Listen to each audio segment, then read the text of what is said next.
This is very likely the final form that we will ever see of the Audi RS3 as we know it, with that beautiful 5-cylinder engine under the bonnet here. So is now the time for you to dig deep with 6 figures and finally snap yourself up an RS3. The first thing you need to know is you're going to be paying a lot more for the privilege than you were previously. Prices are up between $9,000 and $9,500, meaning that the list price starts at $104,000 before on-road costs. As before, we have a wider front track than we do the rear, which gives you a bit of insight into how it handles. In terms of wheels, we've got 19-inch alloys on a new tire, and also we have 6 piston brake calipers up the front. You get steel rotors by default, though you can go for ceramic.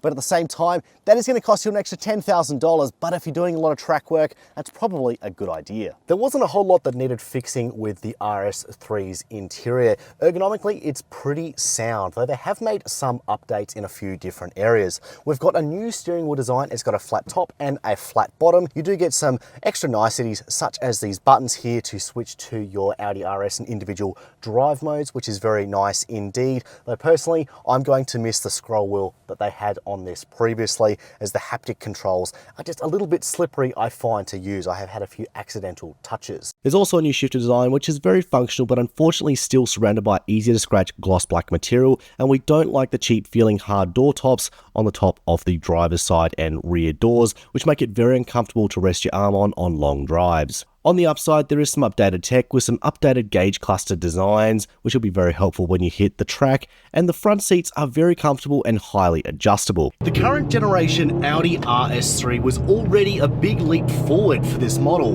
Really, it was just down to the handling. It wasn't just a straight line rocket ship like it kind of was previously. They really did dial the dynamics in, and this facelift really isn't about addressing any one key area. It's just about refining the dynamics a bit overall. And really, I think they've done a fantastic job. I'm going through this really tight and technical racetrack at the moment, and it really is quite rewarding the way this thing works with you instead of against you. And look, there haven't really been any major changes in terms of the rest of the car, in terms of the drivetrain. The 2.5 litre 5-cylinder engine is still an absolute rocket ship.